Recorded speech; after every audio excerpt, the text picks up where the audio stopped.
Salamlar, ümid edirəm ki, işləriniz qaydasındadır. Bugün biz Taskon üzrə ikinci həftənin videosunu bir yerdə cover eləyəcəyik.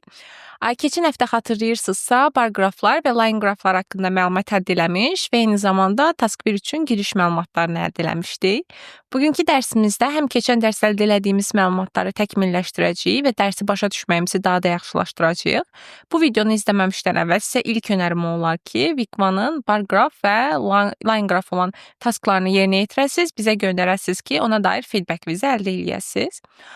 Bundan əlavə olaraq isə həmçinin pie chartlar, table'lar və mix chartlar haqqında bugünkü dərsimizdə informasiya cover olunmuş olacaq. Əgər hazırsınızsa, o halda başlayaq. Bu arada qeyd edeyim ki, bu videonu izləyərkən anlamadığınız hissələrdə dayandırıb yenidən izləməyinizi, başa düşmədiyiniz yerləri not alıb mənə yazmağınızı və eyni zamanda fikirlərinizi də mənlə bölüşməyinizi çox istəyərəm. O zaman gəlin bir yerdə başlayaq Task 1 haqqında. Keçən dərs bir yerdə sizlə Task 1-ı necə yazmalı olduğumuz haqqında məlumat əldə eləmişdik. Xatırlayırsınızsa, demişdik ki, ilk olaraq introduction hissəsi ilə başlayırıq. Introduction-da bizə cümlə verilir və biz o cümləni paraphrase eləyirik. Qraf yazılıb, gördüyünüz qraf deyə paraphrase eləmişik. Below və yaxud da given sözlər olanda introduction-da yazmırıq. Shows yazıb, illustrates demişik. Average carbon dioxide emissions şəklində göstərib. Biz yazmışıq ki, changes in the amount of carbon dioxide emitted per individual, per person, per individual, per capita sinonimlər haqqında keçən dərsimizdə danışmışdım. Unutmuşdunuzsa, açıb yenidən izləyə bilərsiniz. In the United Kingdom, Sweden, Italy and Portugal in 4 European countries 67 və 2007 arasında isə over a 40-year period şəklində paraphrase ediblər. Emitted də izah eləmişdim keçən dərski videomuzda xatırlayırsınızsa, which was emitted şəklində çevrilir. So carbon dioxide emissions, the amount of carbon dioxide emitted, the amount of carbon dioxide which was emitted. Dedik ki, who which that-dən sonra passive voice gəlirsə, who which that və to be-ni silə bilərik ki, burada da bu versiyadan istifadə olunur. Xatırlayaq ki, əgər çox sözdən ibarətdirlərsə, olduqları yerdə qalırlar. Əgər bir sözdən ibarətdirlərsə, daha yüngüldülər deyə onları sözün əvvəlindən keçiririk. Gəlin bu nümunəyə baxaq bir yerdə. The graph below shows the quantities of goods transported. Bunlar artıq özləri çevirib görürsünüz. Normalda which were transported idi. Amma transported formatına çevrilib. In the United Kingdom between this and this by 4 different modes of transport. The graph shows'un yerinə outlines yazıb the quantities of goods changes in the number of goods şəklində qeyd olunub. Burada artıq passive voice forma, fe'li sifət formasına çevrilmişdi deyə biz bunu təzədən passive voice formaya çeviririk ki, fərqli olsun. 4 modes of transport deyir, gedirik şəklə baxırıq, onların adlarını qeyd edirik. Road, water, rail and pipeline şəklində. İlləri verib bizə, biz də bunu over a 28-year period deyirik. Daha sonra da in the United Kingdom şəklində paraphrase edə bilərik. Və yaxud da gəlin bunu analiz edək bir yerdə. The 3 pie charts below show the changes in annual spending by a particular UK school in 1981, 1991 and 2001. Neyinib? The chart below'nu yazmayıb, compare yazıb. Yearly running costs yazıb, annual'ın yerinə. In a British school, UK school'un yerinə yazıb. Over a 20-year period, yəni 81-dən 2001-ə qədərdirsə 20-year perioddur. Və yaxud da yaza bilərik. The chart show how much money was spent və yaxud da the chart show the amount of money which was spent. Biz də dedik ki, who which that-dən sonra passive voice olanda who which that-i və to be-ni silirik. Yəni the amount of money spent by a British school şəklində də və yaxud da in a British school şəklində də paraphrase eləməyimiz mümkündür. Son olaraq bunu nəzərdən keçirək. The bar chart shows the top 10 countries for the production and consumption of electricity in 2014. The bar chart gives information about the amount of electricity production deyirdi. Biz bunu which was produced, yəni just produced şəklində and consumed by the world's top 10 energy users in 2014 şəklində paraphrase eləməyimiz mümkündür. Bir digər tələbələrin ən çox elədiyi səhvlərdən biri olan namely və such as arasındakı fərqi izah eləmək istəyirəm sizə. Bunu anlamağınız bir qədər zaman ala bilər. Buna görə də sizə önerim olar ki, anlamadığınız təqdirdə qayıdın başa bir də izləyin. Hələ də anlamırsınızsa mənə yazmağa özünüzü rahat hiss edin. Deməli, in 3 different countries, France, Germany and Italy deyir. Baxın uşaqlar, əgər qrupun bütün nümayəndələrinin adını çəkiriksə, bir də təkrar edirəm. Bütün nümayəndələrinin adını çəkiriksə, namely-dən, bəzilərinin adını çəkiriksə, such as-dən istifadə edirik. Qrup vergüldən əvvəlkidə. Qrupumuz 3 fərqli ölkədir və bizə nümayəndələr Fransa, Almaniya və İtaliya verilib. Yəni qrupun bütün nümayəndələrinin adı çəkilib. Başqa bir ölkə yoxdur bu üç ölkə arasında. Ona görə də bizim düzgün cavabımız burada named olacaq. İndi zəhmət olmasa bunu dayandırın və təxmin edin. Daha sonra mən izahımı verəcəm sizə. Aha, burada cavabımız such as olacaq. Çünki open spaces bizim qrupumuzdur. Açıq ərazi bizdə təkcə park və playground deyil, bizdə başqa açıq ərazilər də var. Ona görə such as-dən istifadə edəcəyik. Illnesses, diabetes. Nə düşünürsünüz? Dayandırın, qərar verin ilk olaraq. Qısa olaraq qeyd edeyim ki, burada bizim cavabımız olacaq such as. Çünki xəstəliklərə təkcə diabet daxil deyil, başqa xəstəliklər də var. Gəlin buna baxaq. Dəyərli bir natural mənbə oil. Sizcə nədir? Cavabımız name olacaq. Çünki bir mənbə deyir və bir mənbə təkcə oil ola bilər, yəni başqası. Yəni oil and filan şey deyil. Yəni oil yəqin ki, qrupun tək nümayəndəsidir. Ona görə də name'dən istifadə edirik. Bir də qeyd edirəm, qrupun bütün nümayəndələrinin adını çəkiriksə namely, bəzi nümayəndələrinin adını çəkiriksə such as-dən istifadə olunur. Məsələn, minerals, diamonds. Yəni bütün minerallar diamond deyil də, başqa minerallar da var, düzdürmü? Ona görə də such as-dən istifadə olunacaq. Present and past perfect ən çox işlənən feillər və onların keçmiş zamanları ki, bunu analiz etməyinizi istəyəcəm.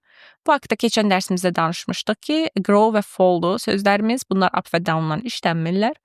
Past perfect haqqında da keçən dərsdə məlumat vermişdim ki, until-in yerinə işlənir və feilimiz by əlavə olunur until-in yerinə və feilimiz past perfect-ə keçir. Məsələn, by 2010, the population had increased significantly. 2010-a qədər əhali ciddi bir şəkildə artıb. Görürsünüzmü? By plus keçmiş il, had plus verb 3 şəklində. İndi burada dayandırıb bir düşünməyinizi istəyirəm. Sizcə bunlardan hansı düzgündür? A variantı yoxsa B variantı verilmiş şəkillər üçün? Daha sonrasında mən izah edəcəm.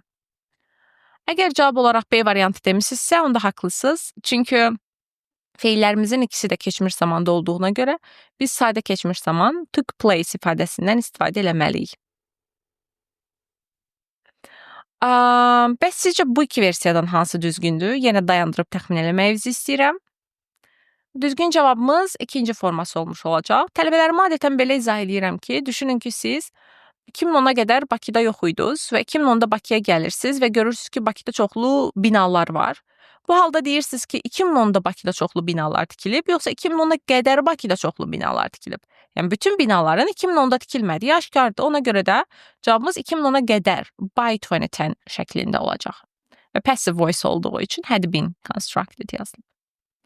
In-lə by-in fərqi odur ki, bayaq bəhs elədiyimiz kimi in everything happened in one single year, by everything happened in the period leading up a specific year. Yəni o ilə qədərki periodda baş verirsə. Real life example-lara baxaq. Serap kompaniyaya, yəni şirkətə 2000-ci ildə qoşulub, 2015-ci ildə o 4 dəfə promoted olub. Bill Gates biznesin 85-də başlayıb, 90-a qədər milyoner olub. Covid 2019-da başlayıb, 2021-ə qədər 1 milyon insan ölüb. Present perfect nə vaxt işlədirik uşaqlar? Nə vaxt ki, bizdə indiyə aid bilgi olur. 2000 və now görürsünüz burada gördüyünüz kimi. Onda since 2000 the population has increased significantly. Yəni bugünə qədər, 2000-dən bugünə qədər mənasını verir. Ona görə də present perfect istifadə olunur. Adətən present perfect istifadə etmək üçün qrafda now sözünü və yaxud da hal-hazırda yaşadığınız ili görməyiniz yetərli olur. Və bu zaman siz since və yaxud da over the past few years ifadələrini istifadə edə bilərsiniz. Bəs present simple nə vaxt işlədək? Bəzən sizə process və yaxud da ki, cycle-lar verilir ki, biz bunu week 4-ümüzdə sizlə bir yerdə cover eləyəcəyik və yaxud da ki, chartlar verilir habitlər haqqında. Eyni zamanda bunun haqqında da danışacağıq. Bu da bizdə present simple işlədilir. Çünki bu xüsusi bir zaman periodu üçün deyil, ümumi olan bir şeydir və present simple daha düzgün bir variantdır. Əgər sizin qrafınızda həm keçmiş, həm gələcək verilibsə, onda isə indiki zamandan istifadə eləməlisiniz. İkisinin ortası şəklində. Bəzən bizə gələcək verilir, guys. Gələcəkdə hər dəfə will-dən istifadə eləməyi sizə önərmirəm. Will-in yerinə işlədə biləcəyiniz alternativləri burada görürsünüz. Hər dəfə birini istifadə eləyin. Bu şəkildə daha fərqli qrammer quruluşlarını müşahidə eləmiş olacaqsınız. İndi isə sizin təxmininiz mənim üçün maraqlıdır. Bu qraf üçün dayandırıb və düşünün. Sizcə 1 mi daha yaxşıdır, 2 mi daha yaxşıdır bir body üçün? Əlbəttə ki, 2 daha yaxşı olacaq. Çünki xatırlayırsınızsa, Task 1 dərsinin əvvəllərində demişdim ki, elə week 1-ın əvvəlində demişdim ki, bizim məqsədimiz rəqəmləri göstərmək deyil, bizim məqsədimiz verilən informasiyanı qruplaşdırmaq, analiz eləmək və müqayisə eləməkdir. 2 daha yaxşıdır, çünki mexaniki detal verməkdən qaçınıb 5398 və 5322 vermək yerinə hər ikisini at around 5.4 billion şəklində paraphrase eləyib. Daha sonrasında 4099-u approximately 4 billion və 3866-nı isə just under that amount şəklində paraphrase eləyib. Və that amount deyərkən 4 billion-a refer elədiyi üçün coherence cohesion cəhətdən çox müsbət bir addımdır. Və bir digər tərəfdən for both ifadəsini görə bilərsiniz. Burada artıq used and generated electricity-yə bəhs edir. Reference cəhətdən çox coherence cohesionumuza müsbət təsir edən amillərdən biridir. Sizə də bunları istifadə eləməyinizi önərirəm. Bəzən informasiyanı veririk, ancaq datamızı, rəqəmizi necə verəcəyimiz haqqında əmin olmuruq. Məsələn, milk chocolate contains twice as much fat as dark chocolate. Sonra da verirsiniz ki, 32 və 16% respectively. Bunu mötərizənin içərisində verə bilərsiniz. 2 nöqtəni qoyub verə bilərsiniz. Dash qoyub verə bilərsiniz. Vergül ətlə qoya bilərsiniz. Və yaxud da with-lə. Bunu keçən dərs izah səhv eləmirəmsə. Normalda belədir. And 10% of this is saturated fat. And-in yerinə with yazırıq. Feylə isə ayıncı artırırıq və olur being saturated fat. Sizdən istədiyim budur ki, prepositionların düzgün istifadəsini öyrənməyiniz üçün zəhmət olmasa bu qrafa əsasən buradakiləri doldurun və sonra buradakı versiyasıyla müqayisə edin. Sualınız yarandığı təqdirdə isə mənə yazıb soruşun. Burada da eyni formada bunu doldurmağınızı istəyəcəm və sonra bununla müqayisə etməyinizi istəyəcəm. Bay haqqında informasiyanı sizə az öncə vermişdim, xatırlayırsınızsa, Task 1 Week 1-da. İki şey arasındakı fərqdən danışırıqsa, baydan istifadə eləməyimizi tələb eləmişdim. Məsələn, qızların sayı 30 idi və 45-ə qalxdısa, onda increase by 15 girls və yaxud da ki, by 50%. Niyə? 30-un 50%-i 15-dir, 15-dən artıb, ona görə by 50%. Amma siz there was an increase deyirsinizsə, onda there was an increase of 50%. Yəni, increase, decrease isim mənasında işlədiriksə, sonrasında of və rəqəmimizi qeyd edirik. Ümid edirəm, bura kimi hər şey aydındır. İndi davam edirik sizlə pie chartlar və table'lar üzərindən danışmağa. Çox sadədirlər, çox düşünməyinizə ehtiyac yoxdur bu tip şeylərdə. İlk olaraq sizdən düzgün versiyanı seçməyinizi istəyirəm. Sizcə bunlardan hansı daha düzgündür? Düzgün cavabımız bizim consists of, yəni ikincisi olacaq. Birincisi zamana görə səhvdir, çünki IELTS testi hal-hazırda yox, ümumiyyətlə 4 hissədən ibarətdir. Üçüncüsü passive voice-ə görə səhvdir. Dördüncüsü isə keçmiş zamana görə səhvdir. Bizim işlədə biləcəyimiz alternativlər consists of, is made up, comprises, is comprised of ifadələrdir. Bunların hər biri təşkil olunur mənasındadır. Amma siz demək istəyirsinizsə təşkil edir, məsələn, speaking total skorun 25%-ni təşkil edir, onda biz mark sözlərindən istifadə edə bilərik. Bu sözlərimiz make up, account for, represent və constitute sözləridir. Bunları və eyni zamanda comprise sözdə istifadə oluna bilər. Məsələn, gəlin buna baxaq. Employment costs, bu keçmiş zamanda, made up the bulk of expenditure. The bulk of nə deməkdir? Əksəriyyətini deməkdir. 50%-dən çoxunu deməkdir. For Microsoft, with employees' salaries, with, nədir? Normalda and employees' salaries-dir. And with-lə əvəz ediblər. Accounting for the largest proportion. Spending on equipment represented a similar proportion. Çox bəyəndim. Similar proportion. Müqayisə var, görürsünüz, oxşar. İki şeyin oxşar olduğunu qeyd edirsə, deməli müqayisə var və bizim coherence cohesionumuza müsbət təsir edir. Of expenditure to R&D while training constituted just 8% of total outgoings. Bu da spendingsin yerinə ya da expenditure şəklində də eyni formada istifadə eləməyimiz mümkündür. Burada siz pie chart'a aid bir nümunəni görürsünüz. Qısaca mən sizə elə bunu birbaşa izah edəcəm. İlk olaraq biz introduction'ımızda verilən cümləni paraphrase eləməliyik ki, bunun haqqında danışmışıq, below var deyə yazmamışıq və digərlərini olduğu kimi paraphrase eləmişik. Daha sonrasında overview'umuzu yazmışıq. Overview'unu elə dərhal demişdim ki, introduction'dan sonra da yaza bilərsiniz. For three of the sectors, it's evident that over this time frame, there was a significant change in the proportion of online transactions şəkildə bildirib. Sonra 2 badiyə bölüb, neyiniyib yəqin ki, burada artanları bir, azalanları bir şəkildə bölə bilərsiniz siz. Məsələn, travel azalıb gördüyünüz kimi, film və müzik artıb və yaxud da books artıb və yaxud da close azalıb. Artanları bir, azalanları bir şəkildə qeyd etməyimiz mümkündür. Gəlin baxaq. At 36%, we can see that the travel sector accounted for, bayaq öyrəndiyimiz söz, the majority of online sales in 2003, but this percentage, baxın neynəmədi? 36-nı təzədən təkrarləmədi, düzdürmü? This percentage şəklində qeyd elədi. By 2013 deyib, keçmiş bitmiş zamanı istifadə edib, had plus verb 3-dən istifadə elədi. Across the same 10-year period, görürsünüz same, yenə müqayisədən istifadə elədi. As an increasing number of people chose to purchase film and music online, it can be seen that transactions went from bu qədər faiz to bu qədər faiz, making it, bunu danışmışdıq, onu edərək, ərək mənasını verir. The retail sector with the highest overall share of the online market. Yəni, nədən danışdı? Neçədən neçəyə artdığını və neçənci idi, neçənci olduğunu bəhs elədi. Yəni, təkcə neçədən neçəyə artdı deməyimiz yetərli deyil. Oxşar faiz göstərdi və sair kimi faktorlarda qeyd eləməyimiz sizin yenidən coherence cohesion'ınıza müsbət təsir eləyəcək.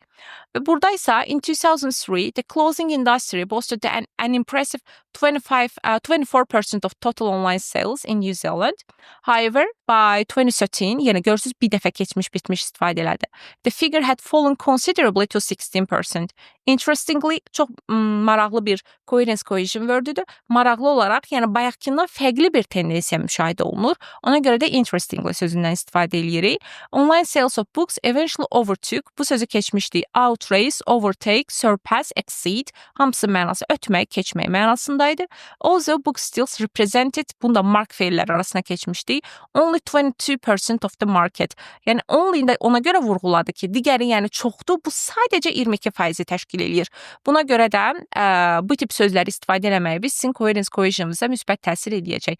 Bu arada mən çox sevmirəm faizləri ancaq faiz formasında yazmağı.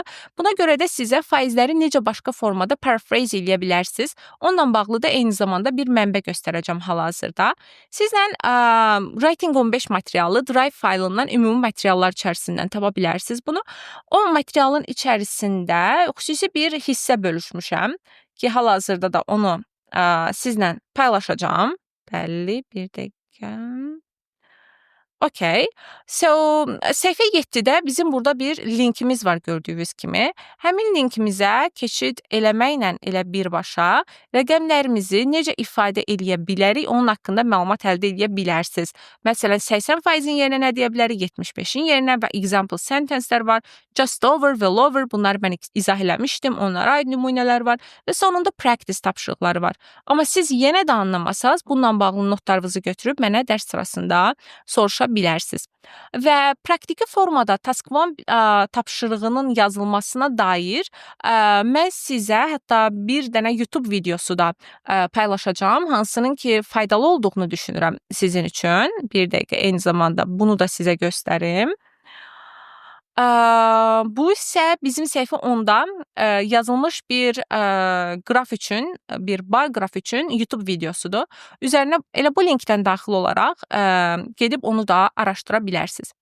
Və bizim çox kiçik bir hissəmiz qaldı. Harda ki, mən sizə həm mix chartlar, həm də table'lar haqqında bir məlumat verəcəm.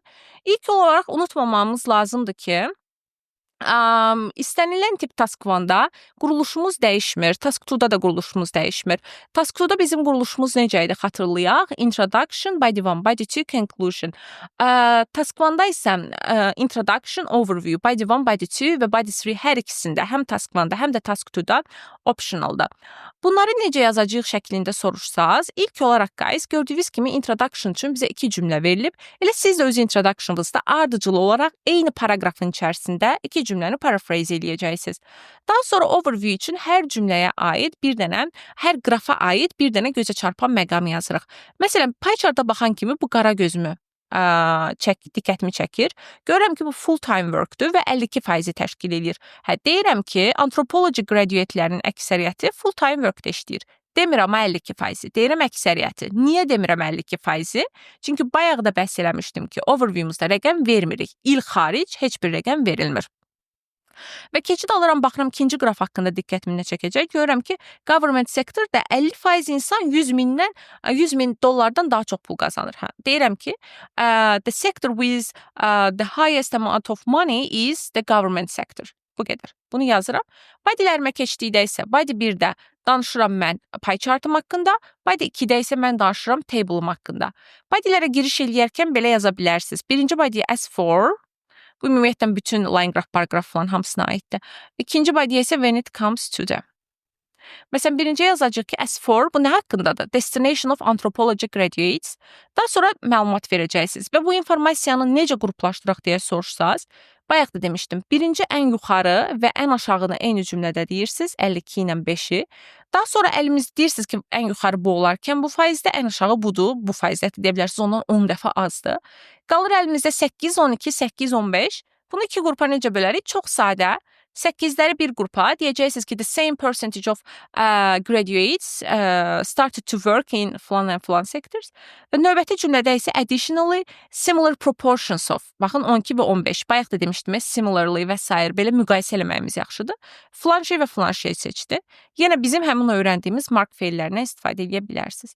İkinci body'yə keçdikdə when it comes to the salaries of them yazırsınız. Çünki maaşlardan gedir söhbət və başlayırsınız artıq detal verməyə. Baxırıq bunu necə qruplaşdıra bilərik? Baxıram ki, freelanceların 80%-i 75 mindən yuxarı alır. Government-in də 80%-i 75 mindən yuxarı alır.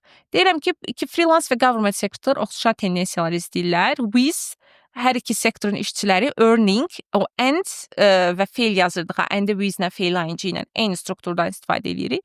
80% qazanaraq 75 mindən yuxarı. Sonra deyirik ki, in contrast, yəni əks olaraq, private companies-də sadəcə 55% insan bu qədər pul qazanır.